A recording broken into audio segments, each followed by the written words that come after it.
काही काही माणसांना इतकं सांगावं लागतं की सांगून सुद्धा कळत नाही, तेव्हा शेवटी त्यांच्या पुढे म्हणायची पाळी येते. तू का म्हणे मेलो. सांगता सांगता आमचं जीवन संपलं, पण तुमच्या काही डोक्यात शिरत नाही. असे जीवनामध्ये प्रत्येकाला माणसं भेटत असतात, नाही असं काही नाही. विषय वाढवत नाही, वाढवायला काय तोटाच नाही. काहीला बायको अशी भेटते की तो शेवटी 50 वर्ष लग्न होऊन म्हणतो सुद्धा धन्य झाली म्हणला. तुझ्या पुढे 50 वर्षात कळलं नाही तर काय, आता जाऊ दे, शेवटचा काळ तरी नीट जाऊ दे. काही नवऱ्याला म्हणतात तुमच्या पुढे बोलण्याची हद्द झाली. काही मुलाबाळांना म्हणतात, काही सुनेला म्हणतात, काही सासऱ्याला म्हणतात, काही नोकराला म्हणतात, नाही का. म्हणजे जीवनामध्ये प्रत्येकाला अशी माणसं भेटतच असतात. याचा अर्थ असा आहे की वागण्याची, बोलण्याची, चालण्याची एक मर्यादा आहे. त्या मर्यादेच्या पुढे वागणं असू नाही, त्या मर्यादेच्या पुढे बोलणं असू नाही, त्या मर्यादेच्या पुढे नाही, म्हणजे जी मर्यादे घालून त्याच्या पुढे काहीच नसावं. तसं या ठिकाणी शब्दाला मर्यादा आहे. आणि हेच त्यांचं शब्दाचं खंडन, शब्दाचा अर्थ. तिथे शब्द पुरत नाही, नाही का. श्रीराम मनाचे निज मन, श्रीराम चित्ताचे चैतन्य घन, श्रीराम बुद्धीचे समाधान, विवेके सज्ञान श्रीराम. आता हा राम कसा जाणणार? मनाचे निज मन, बुद्धीचे समाधान. समाधान हा शब्द लिहिला म्हणजे समाधान नाही, कारण समाधान शेवटी अनुभव आहे. समाधान काय आहे? अनुभव आहे, अनुभव आहे. हां, जे बरं वाटतं. बरं, काय बरं वाटतं सांगता येतं का? माझं बोलणं कळलं का? म्हणजे शब्द कसा मागे सरला एवढंच दाखवायचं आहे. तुम्ही काय म्हणला? बरं वाटलं.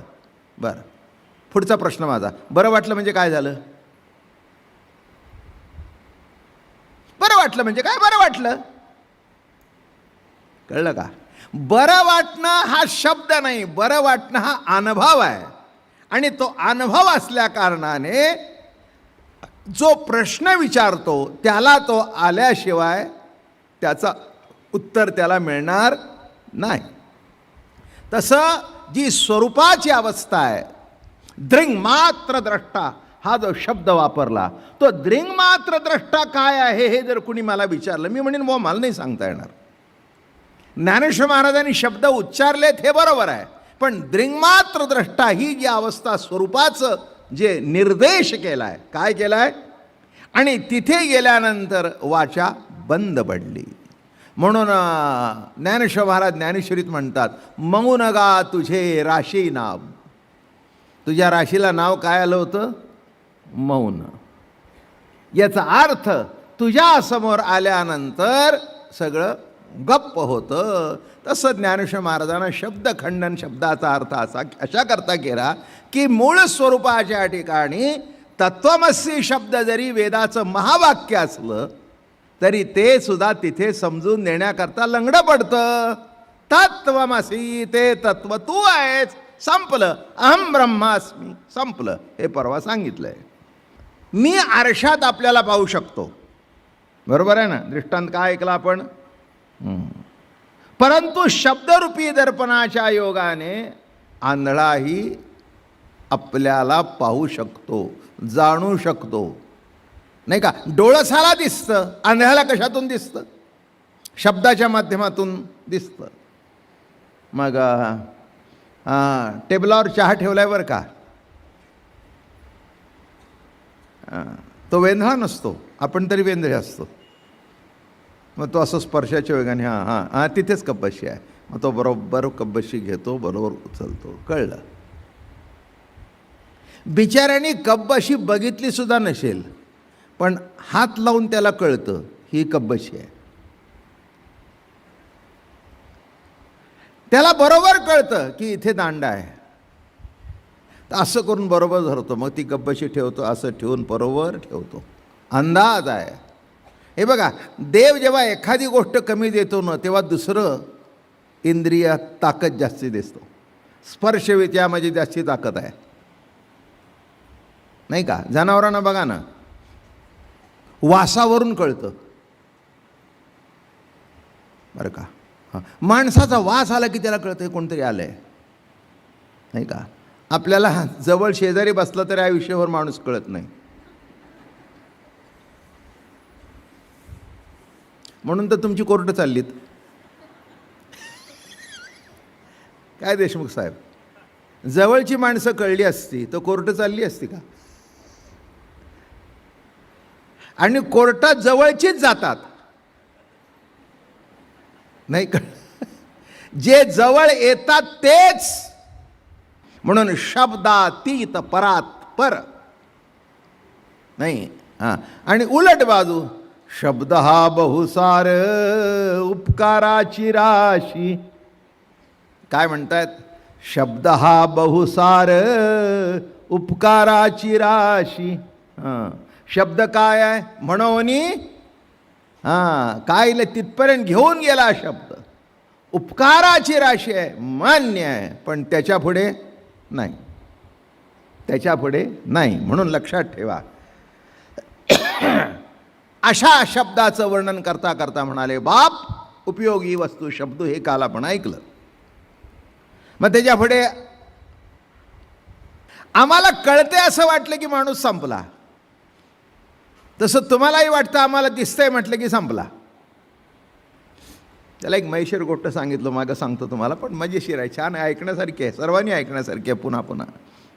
एक आंधळा मनुष्य एकाच्या घरी, जुना काळ, त्यावेळेला बॅटरी नव्हती, काही नव्हतं, कंदील असायचे जुन्या काळामध्ये. कुठे घरामध्ये लांबण दिवा लावला, कुठे मेणबत्ती लावली, कुठे ठाण देवी लावली, कुठे पंथी लावली, असे त्या काळचे. कुठे समय, कुठे निरंजन.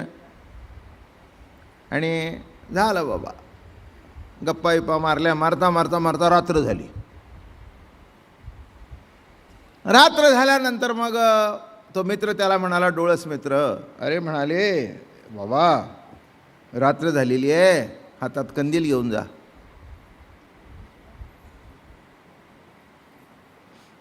तो म्हणला, काय तू शहाणा आहेस काय, येडा आहेस? मला दिवस काय आणि रात्र काय सारखीच, मला कशाला पाहिजे, मला कशाला पाहिजे म्हणले दिवस, रात्र काय आणि दिवस काय, मला सर मी जातो. पण ह्याला दिसवतो म्हणून शहाणा ठरला. तो म्हणला, मूर्खासारखं बोलू नकोस, तुझ्याबद्दल प्रश्न नाही, पण पुढच्याला तरी दिसेल की नाही. आता मला सांगा, लंडनमधला मनुष्य काय इथे कोर्टात जायची गरज आहे का? काही नाही. गावात पुण्यात एवढी माणसं बसलीत, काही कोर्टात जायची गरज आहे का? गरज नाही. जे तुमच्या संबंधात आले, जे तुमच्या जवळ आले, मग तुमचा भाऊ असू दे, नाही का, हां, बहीण असू दे, बाप मुलगा असू दे, नवरा बायको असू दे, 3-4 महिन्यात नाही पटले की आलंच. का हो, 4 महिने झाले लग्नाला, का आला? नाही म्हणले, जमत नाही, नालाय काय लेकाचा. 1-2 वर्ष लांब राहा, मग सूट फाईल करू. काय जवळ आले तिथेच घर्षण, जे जवळ येत नाही तिथे वादाचा प्रश्नच येत नाही. माझं बोलणं कळलं का? हां, मग आम्हाला जवळचंही कळत नाही, आणि त्याला जवळ आहे म्हटलं की कळतं. याचा अर्थ त्याला ते इंद्रिय जास्ती दिलं.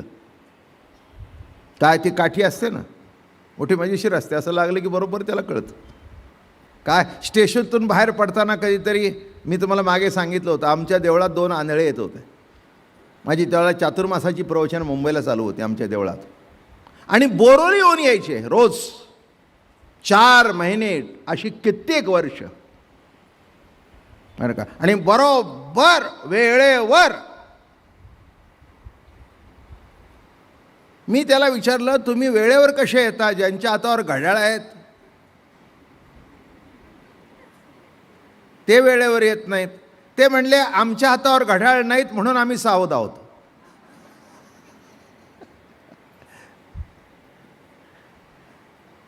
नाही का? तुझ्या हातात दिवा आहे म्हणजे तो बरोबर येईल, आदळणार नाही तुझ्यावर. काय रोज हा बरोबर असा काठी असं करून चालायचा. त्या दिवशी दिवा असल्या कारणाने निवांत चालत होता. जरा असं करून जरा पुढे चालायचं बेसावध. काय झालं, एक 15 मिनटं चालून गेल्यावर पुढचा माणूस आला आणि धाडकन धडकला त्याच्या अंगावर. हा काय म्हणतोय, अहो ठीक आहे मी आंधळा आहे म्हणून मला दिसत नाही, पण माझ्या हातात दिवा आहे तो तुम्हाला दिसत नाही का? तो म्हणला दिवा पेटलाय का विजलाय तुला दिसत नाही का? त्याचा वात केव्हाच विजलेली आहे. नाही कळलं? म्हणून दिवा सुद्धा दिसतो त्याला द्यावा. आंधळ्याच्या हातात दिवा देऊन सुद्धा उपयोग नाही, त्यापेक्षा तो आहे तसा ठेवावा. जास्ती आपलं ज्ञान त्याला द्यायला जाऊ का आपटला? तो म्हणला अरे बाबा तुझा कंदील वाऱ्याने विझून गेलाय. लक्षात घ्या.